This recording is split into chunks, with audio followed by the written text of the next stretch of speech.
ఎన్నటికీ ఎడబాయని శాశ్వతమైన ప్రేమతో అందరినీ బ్రతికించే నిత్యమైన కరుణతో రెపరెపలాడుచూ పిలుస్తూ ఉన్నది జయకేతనమై జయకేతనమై తరంగ ఘోషలా వినిపిస్తున్నది విజయనాదమై విజయనాదమై అధముల బాపే నిజమిదని బోధించే పరలోక రాజ్యధ్వని అధముల బాపే నిజమిదని బోధించే పరలోక రాజ్యధ్వని అగాపే విజయధ్వని అగాపే విజయధ్వని అగాపే విజయధ్వని అగాపే విజయధ్వని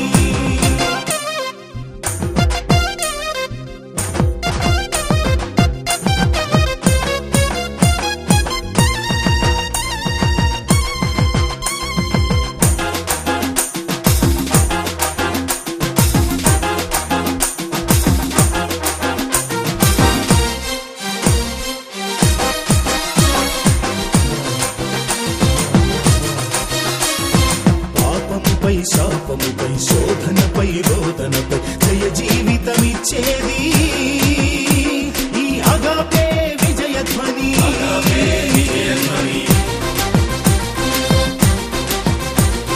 పాపముపై శాపముపై శోధనపై రోదనపై జయ జీవితమిచ్చేది ఈ అగాపే విజయధ్వని అవధిలేని ఆనందం సమాధాన సుఖ జీవం అవధిలేని ఆనందం సమాధాన సుఖ జీవం దాచి పంచి పెట్టేదే అగాపే విజయధ్వని అగాపే విజయధ్వని అగాపే విజయధ్వని అగాపే విజయధ్వని అగాపే విజయధ్వని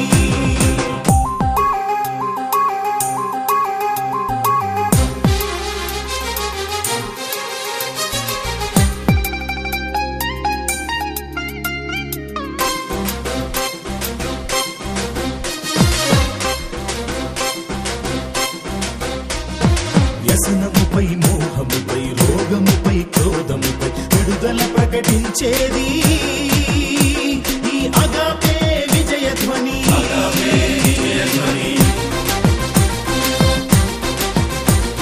వ్యసనముపై మోహముపై రోగముపై క్రోధముపై విడుదల ప్రకటించేది ఈ అగాపే విజయధ్వని మరువలేని మమకారం మధురమైన నవజీవం మరువలేని మమకారం మధురమైన నవజీవం రూపతో దయచేసేదే అగాపే విజయధ్వని ఎన్నటికీ ఎడబాయని శాశ్వతమైన ప్రేమతో అందరినీ బ్రతికించే నిత్యమైన కరుణతో రెపరెపలాడుచూ పిలుస్తూ ఉన్నది జయకేతనమై జయకేతనమై తరంగ ఘోషలా వినిపిస్తున్నది విజయనాదమై విజయనాదమై అధముల బాపే నిజమిదని బోధించే పరలోక రాజ్యధ్వని అధముల బాపే నిజమిదని బోధించే పరలోక రాజ్యధ్వని అగాపే విజయధ్వని అగాపే విజయధ్వని అగాపే విజయధ్వని అగాపే విజయధ్వని మరోమారు ప్రభు అయిన యేసుక్రీస్తు పేరట మీకందరికీ నా ప్రత్యేకమైన వందనం వచ్చినాన్ని తెలియజేస్తున్నాను.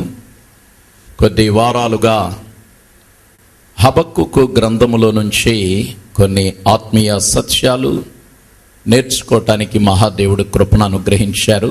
కనిపెట్టుట యొక్క ముగింపు అన్న ఓ అంశాన్ని మనం ధ్యానం చేస్తూ వస్తున్నాం. హబక్కుకు జీవితంలో నుంచి ఇప్పటికే కొన్ని మాటలు మనం ధ్యానించాం. ఈరోజు ఎలా కనిపెట్టాలి అనే ప్రశ్నకు కొన్ని జవాబులు మీ ముందు ఇవ్వాలని నేను ఆశపడుతున్నాను. చాలామంది దైవజనులు సహజంగా సంఘాల్లో చెప్తూ ఉంటారు కదా, కనిపెట్టాలి కనిపెట్టాలి కనిపెట్టాలని.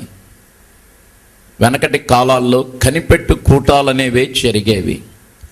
పరిశుద్ధాత్మ అనుభవం కొరకు కనిపెట్టేవాళ్ళు. కనిపెట్టు కూటం అంటే చాలామంది ఆసక్తి ప్రదర్శించేవాళ్ళు. ఆ కనిపెట్టు కూటాల్లో పరిశుద్ధాత్మను బలంగా పొందిన వాళ్ళు ఎంతోమంది ఉన్నారు. దాదాపు కొద్ది వత్సరాలు దాటాయి. ఇప్పటికీ ఆయా సంఘాల్లో అక్కడక్కడ తప్ప ఈ కనిపెట్టు కూటాలు కనుమరుగైపోతున్నాయి. ఏది ఏమైనప్పటికీ దైవ సన్నిధిలో కనిపెట్టడం అనేది చాలా ప్రాముఖ్యం. ఎలా కనిపెట్టాలి? మనం గత వారంలో హబక్కుకు గ్రంథము 2వ అధ్యాయములో నుంచి మొదటి వచనములో ఆయన నాకు ఏమి సెలవిచ్చునో నా వాదము విషయమై నేనేమి చెప్పుదునో చూచుటకై నేను నా కావలి స్థలము మీదను గోపురము మీదను కనిపెట్టుకొని యుందుననుకొనగా యెహోవా నాకిలాగు సెలవిచ్చెను. 3వ వచనం, ఆ దర్శన విషయము నిర్ణయ కాలమున జరుగును, సమాప్తమగుటకై ఆతురపడుచున్నది, అది తప్పక నెరవేరును. అది ఆలస్యముగా వచ్చినను దాని కొరకు కనిపెట్టుము, అది తప్పక జరుగును, జాగు చేయక వచ్చును. ఆమేన్. ఎలా వేచి ఉండాలి? 1, కనిపెట్టుట సమయం తీసుకొనును. అంటే మనం ఏదైనా ఒక విషయం కొరకు కనిపెట్టినప్పుడు కొన్ని మార్లు ఎక్కువగా సమయం తీసుకుంటూ ఉంటుంది. అది ముందు కనిపెట్టుట అంటే కొన్ని విషయాలు నేను చెప్తాను. ప్రతి మనిషి జీవితంలో కనిపెట్టుట అనేది తరచుగా జరిగేటటువంటి ఓ ప్రక్రియ. ప్రతిరోజు మనిషి కొన్నిటి కొరకై కనిపెట్టి తీరవలసిందే. అప్పుడప్పుడు జరిగే ఓ ప్రక్రియ కాదు కనిపెట్టుట, తరచుగా జరిగేటటువంటిది కనిపెట్టుట.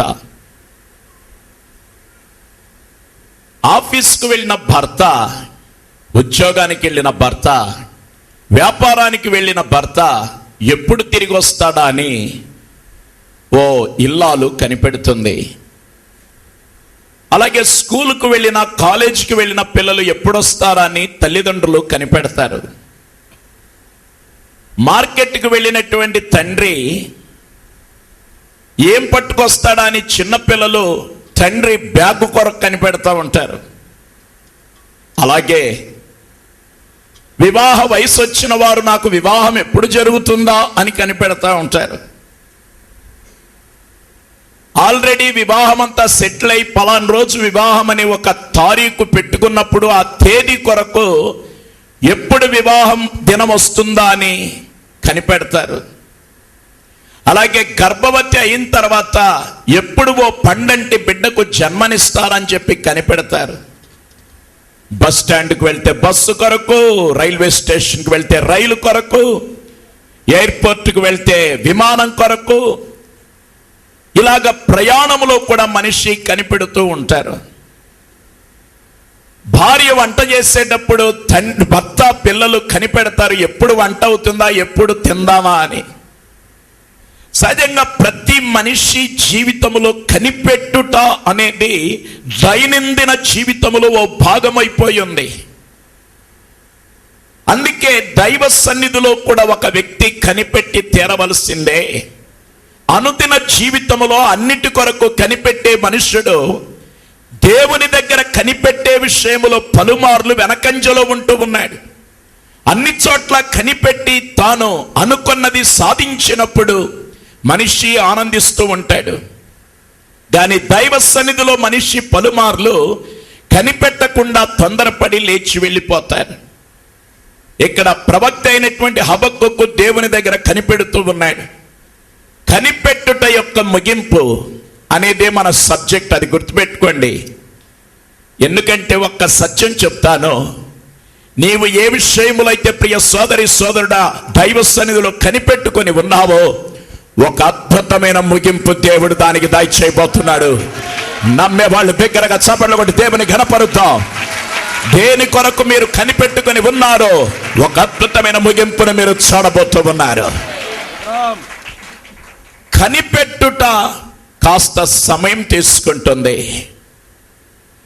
కంగారు పడేవాళ్ళు దేవుని నుంచి ఏమీ పొందలేరు. కొంతమందికి ఏంటంటే తక్కువని అన్నీ అయిపోవాలి, కళ్ళు మూసుకొని కళ్ళు తెరిచి ఆమెననేసరికి అనుకున్నది మన ముందు కనపడాలి. చాలా కంగారు మేళాలు ఉన్నారు క్రైస్తవ సంఘాల్లో కూడా.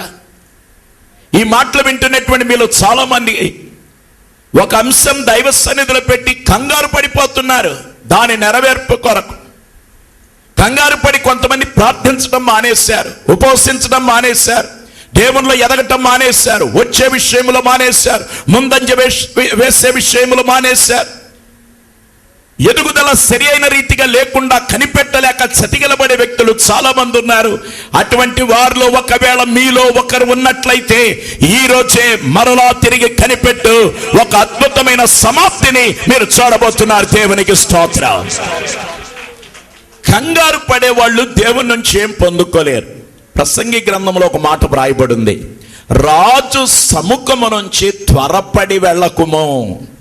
రాజు యొక్క సన్నిధిలో నుంచి తొందరపడి మనం ఎప్పుడే కానీ వెళ్ళిపోకూడదు. ఆయన దగ్గర మనం ఉండాలి. రాజుగారు ఏం సెలవిస్తాడో ఏం చెప్తాడో మనకేం చేస్తాడని చెప్పి మనం ఎదురు చూడాలి. ఎందుకు కంగారు పడి వెళ్ళకూడదంటే దానికి కారణం మన సమయం కాదు, దేవుని సమయం. మీ సమయ ప్రకారంగా మీరు చేయాలని కోరుకుంటారు, కానీ మీ సమయం కాదు, దేవుని సమయం. దేవునికి ఒక సమయం ఉంది, ఆ సమయంలో దేవుడు చేస్తాడు. హల్లెలూయా. మనమేం కోరుకుంటామంటే అన్ని నా టైంలో జరగాలి, నా సమయంలో జరగాలి, నేను అనుకున్నట్టు జరగాలి, నేను ఆలోచించినట్లు జరగాలి, నాకు ఇష్టం వచ్చినట్టు జరగాలి, నా వెసులుబాటు సమయంలో జరగాలి అని మనం అనుకుంటాం. కాదు కాదు, దేవునికి ఒక సమయం ఉంది, ఆ సమయంలోనే అది తప్పక జరగబోతుంది. ఆయన సమయముకై మనం వేచి ఉండాలి, దేవుని సమయముకై మనం ఎదురు చూడాలి. అందుకే దేవుడు అంటాడు, మీ తలంపుల వంటివి కాదు నా తలంపులు, మీ ఉద్దేశముల వంటివి కాదు నా ఉద్దేశములని దేవుడు అంటూ ఉన్నాడు. అదే 2వ అధ్యాయం 3వ వచనములో మనకు కనబడుతుంది, ఆ దర్శన విషయము నిర్ణయ కాలమున జరుగును. నిర్ణయ కాలము ఎవరి దగ్గర ఉందంటే దేవుని దగ్గర ఉంది. అందుకే దేవుని సమయములో జరగాలి, ఆ సమయం మాత్రమే అది జరుగుతుంది, అది బయలుపరచబడుతుంది. బైబిల్లో ఒక ఉదాహరణ చెప్తాను, మనకందరికీ తెలిసింది. దానియేలు వైపు మనం చూద్దాం. అతడు దైవ సన్నిధిలో ప్రార్థించడం మొదలుపెట్టాడు. ప్రార్థించి కనిపెట్టి ప్రార్థనలో ఉన్నాడు. ఆ ప్రార్థన ఎన్ని రోజులు సాగిందంటే తాను కనిపెట్టేది తనకు దొరకు వరకు ప్రార్థిస్తూనే ఉన్నాడు. అది 1వ రోజు అయింది, 2వ రోజు అయింది, 3, 4, 5, 6, 7 అలాగే 21వ రోజు అయింది. తాను అనుకున్నది అప్పటి వరకు రాకపోయినా కనిపెడుతూనే ప్రార్థించాడు. ఉపవాసములను ప్రార్థనలోను అతడు దైవ సన్నిధిలో ఉన్నాడు. తత్ఫలితంగా 21 రోజులు అయ్యేసరికి ఆ దానియేలు ఏ జవాబు కొరకైతే కనిపెట్టాడు, ఆ కనిపెట్టింది దానియేలు పొందుకోగలిగాడు. దేవునికి స్తోత్రం. ఈ సమయంలో ఉపవాసములోను ప్రార్థనలోను పలు పలుమార్లు దైవ సన్నిధిని సమీపించిన ప్రియ పెద్దలారా, పిన్నలారా, ప్రియ సోదరి సోదరుడా, ప్రియ విశ్వాసి, నువ్వు ఏ ఏ విషయాలైతే ప్రార్థనలు పెట్టి దైవ సన్నిధిలో కనిపెట్టి ఉన్నావో, నీ ఉపవాస ప్రార్థనల యొక్క ముగింపు ఒక అద్భుతమైన ముగింపును నా దేవుడిని